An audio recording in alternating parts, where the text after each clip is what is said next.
imagine what can be and be unburdened by what has been. You know? There is great significance to the passage of time in terms of what we need to do to see the moment in time in which we exist and are present. Kamala Harris is a bully who's pushed out or made life intolerable for virtually every person who's come to work for her in the White House. She's the Meghan Markle of the administration. People can't work for her. Forget everything you thought you knew, because Megyn Kelly just did it again.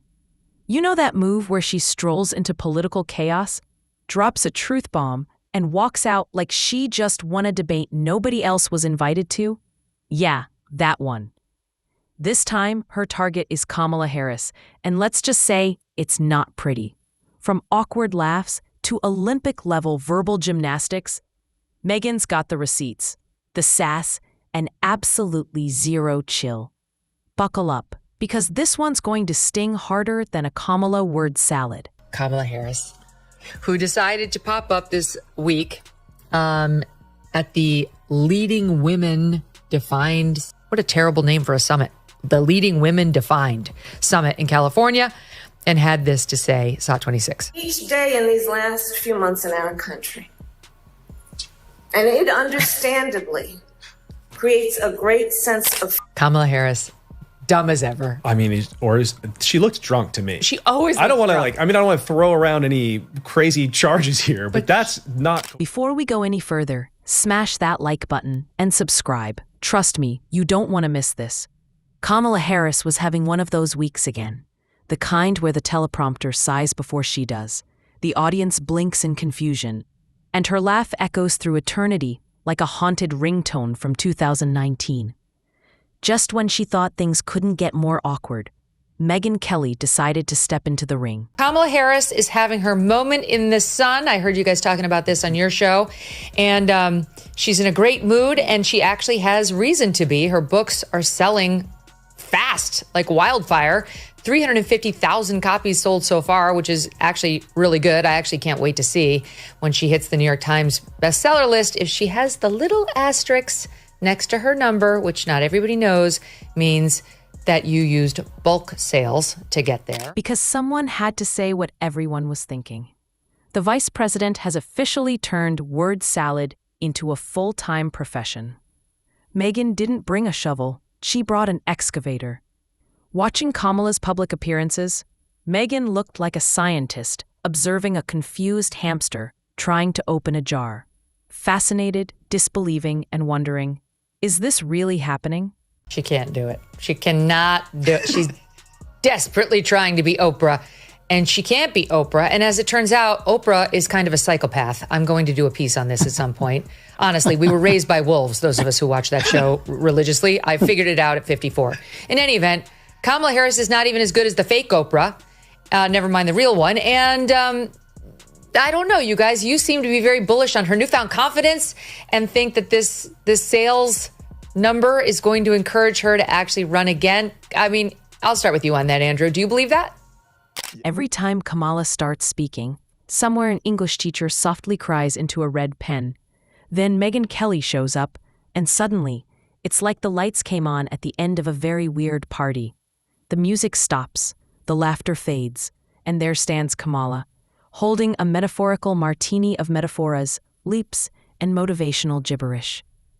About how they vote. Back to me. If we could just bring it back to me. I was the first here in the first there. I was the second there, but then I was the third, and then I was the first, and then I almost became the first this, but I was like, this is how leftists think. It's like, I would be humiliated. I really would. If I were Kamala Harris, I'd be like, look, there was a time in this country when that was at the forefront of people's minds. We're past that time.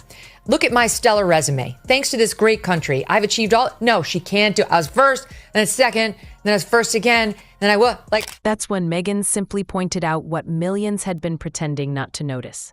This isn't deep. It's just dizzying. Some politicians connect with people through ideas. Kamala connects through confusion. She starts a sentence like a rocket launch. But halfway through, the rocket remembers it left the oven on and just spins in circles.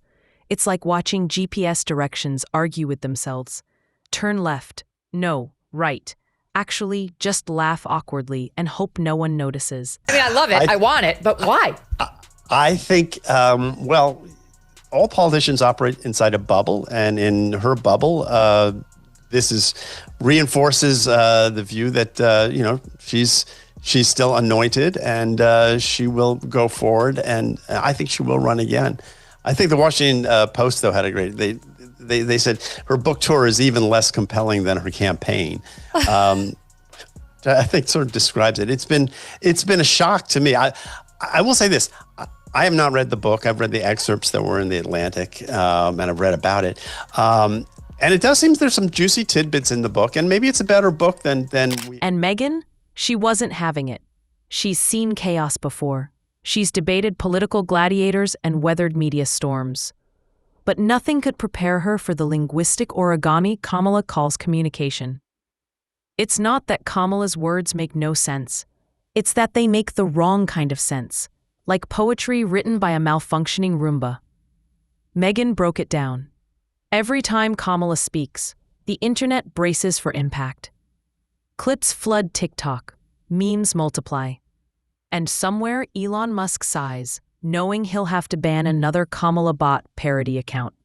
Megyn sliced through the nonsense with her signature precision, calling Kamala's speeches improv classes where no one remembered the topic. Here, as you know by this point, is how she handled it in her debate with a very polite, though appropriately interruptive, Mike Pence. I mean, it's a debate, so you're allowed here and there to say, I don't think so, or yo, that's not right. That's appropriate debate behavior, but not to Kamala Harris, who wants you to know when she's speaking. Mr. Vice President, I'm speaking. I'm speaking. Mr. Vice President, I'm speaking. And the craziest part, Kamala doesn't even notice. She steps up to the podium, smiles confidently, and launches into another speech that sounds like an AI trying to sound human. Megyn compared her to a motivational speaker stuck in a loop, always promising progress while explaining absolutely nothing. It's like watching fortune cookies argue with each other. The media, meanwhile, keeps pretending it's genius. Every panel nods like they're listening to Socrates, while Megyn's wondering if anyone in the room still speaks English. Behind the scenes, you can almost imagine Kamala's staff praying before every speech. Megyn called it the Kamala paradox. The more she talks, the less you understand. Yet somehow you keep listening, hoping this will be the time it finally makes sense. Spoiler, it never does. I have to get back to Kamala because she went on The View this morning, and it's amazing. It's amazing. You know, like leftists are going to leftist. Here is SOT 52. A lot of people, I'm included, and President Biden also, think that a lot of it is about racism and sexism. And those are the reasons that you really lost, not because of the time thing. What do you say to that? Do you think this country will ever elect a woman president? In my lifetime, probably not. I beg to differ. I believe that we will. Then came the knockout. Megyn compared Kamala's leadership style to a GPS that refuses to admit it's lost. Recalculating, it says, right before driving straight into a river. Kamala smiles, waves, and insists everything's fine. America just has to believe harder. She's mastered the art of saying nothing with absolute conviction, like a TED Talk written during a caffeine overdose. Every gesture rehearsed, every smile timed, but the words, pure confetti. Megyn pointed out how the White House seems terrified to let Kamala speak unsupervised, each appearance feeling more like damage control than diplomacy. Then Megyn dropped the line of the night. If anyone else said these things, would they still have a job? She even joked that Kamala speaks like she's running on Windows 98. Lots of buffering, endless updates, but never quite delivering the result. I gave her the benefit of the doubt. I did not think she was an idiot. I now think she's a moron. She's not that smart. Forgive me. I'm still one of those people who gets wooed by titles. I'm like, she was the Attorney General of the state of California. You know, like, how dumb could she be? Like, Dumb. The answer is very, very dumb is the answer. And I've come to that conclusion just with my own eyes and ears from watching and listening to her. She cannot put two sentences together. I mean, the old man is actually losing his mental faculties. And then Megyn went for the jugular. Kamala's laugh, the giggle that starts innocent and ends as a full system reboot. It's become her political trademark, part coping mechanism, part punctuation for sentences gone off the rails. Megyn pointed out that no world leader should sound like they just got caught sneaking out of detention. Her laugh has united both sides, not in agreement, but in disbelief. Translators give up mid-sentence, diplomats lose hope, and somewhere in Europe, a man still twitches at the memory of a Kamala presser. Megyn compared her communication style to modern art. You're told it's profound, but all you see is a mess. Maybe there's nothing to get. Kamala's speeches are like jazz, confusing, unpredictable, and somehow always ending in applause. Whenever she does speak, it's so cringy. That remark about what's next, I'm going to walk up these stairs, is so telling. She's so dumb. She's just not clever. And this is yet another example that's making the rounds today. It's a flashback from just April, not that long ago, when she was asked by Spectrum News what it would do to race relations if Trump repeals some of these DEI policies that she and Joe Biden have infiltrated the entire government with. I think it's really important that we as Americans always embrace our history, the parts that we're proud of and the parts that we're... Then came the 2024 elephant in the room, Kamala's rumored ambitions. The idea of her leading the ticket is like watching someone enter a spelling bee with no idea how letters work. Megyn imagined campaign slogans writing themselves. Hope, progress, word salad. Kamala's speeches sound like she's revealing great truths until you realize she has no idea what she's talking about. Her pauses are smokescreens, her confidence misplaced. Megyn joked it's like bragging about winning a race you never finished. Authenticity would be her biggest scandal. And yet, she could have been likable, charismatic, smart, even charming. But somewhere between the campaign slogans and photo ops, she turned into a walking philosophy lecture nobody signed up for. Megyn ended that segment with a warning disguised as a punchline. America doesn't need another motivational speaker. It needs someone who can finish a sentence. Person. And it concerns me because that's all we have in line on the Democratic side. And as Trump's numbers continue to go up and up and up, and I realize some of the polls are showing him beating Joe Biden now in a hypothetical matchup, he's still very vulnerable. He did not win in 2020, and it looks like it's going to be the same matchup.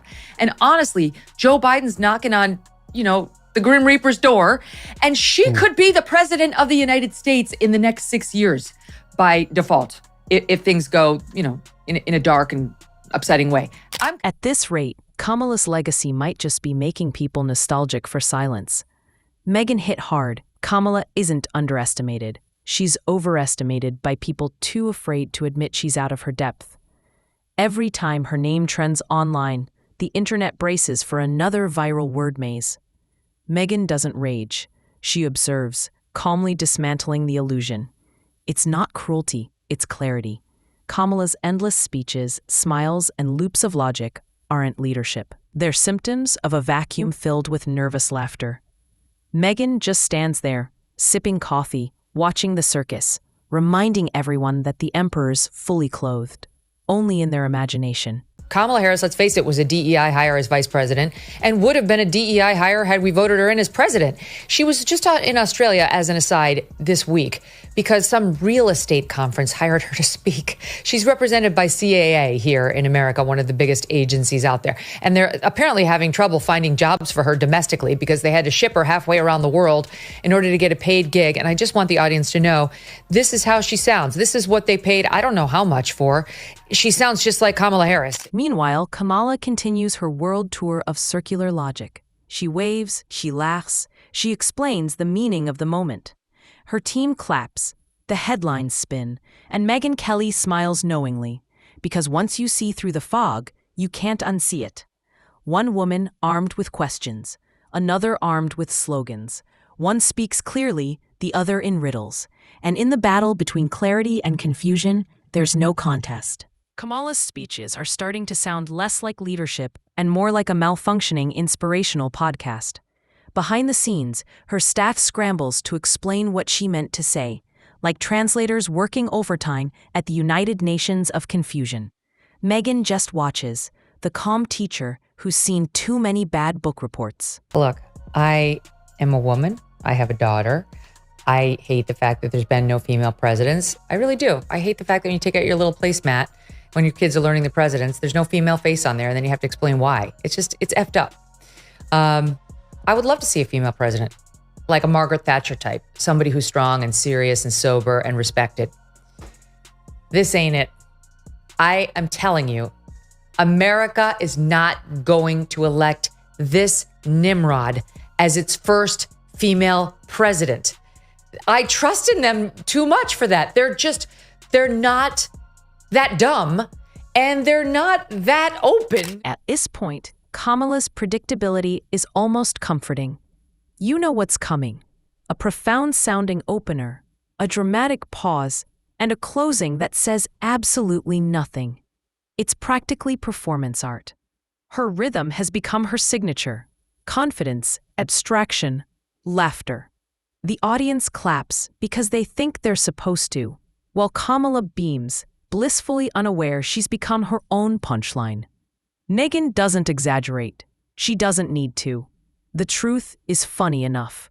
Every clip feels like Kamala explaining something to imaginary children. Megyn even called it circular optimism. The ability to inspire no one while sounding like you're saving the world. It's an impressive skill, really, to speak for 10 minutes and leave your audience knowing less than when you started. Kamala lost because of Kamala. That is the subject of today's show. You know, I really thought that someone on the left would write this. I've been saying this, the true story of how Kamala Harris lost the presidential race. I thought that they would be so angry with her for losing to Trump that they would be clamoring to write the in-depth piece on how she blew it, you know, like journalists. Silly me. I thought we'd get to read all the juicy details about how this well-known bully who lost 92% of her staff as vice president because no one could stand working for her. What really gets Megyn, and let's be honest, the rest of the planet, is that Kamala seems proud of it. She walks off stage like she just delivered the Gettysburg Address. The staff applauds, the media nods, the internet gasps. And then Megyn Kelly drops one line that shatters the illusion. Maybe it's time to stop pretending this is brilliance and start admitting it's babble. The silence after that says it all. Because deep down, everyone knows Megyn's right. It's not political. It's not personal. It's just painfully, hilariously true. Kamala Harris doesn't need enemies. Her greatest critic is her own sentence structure.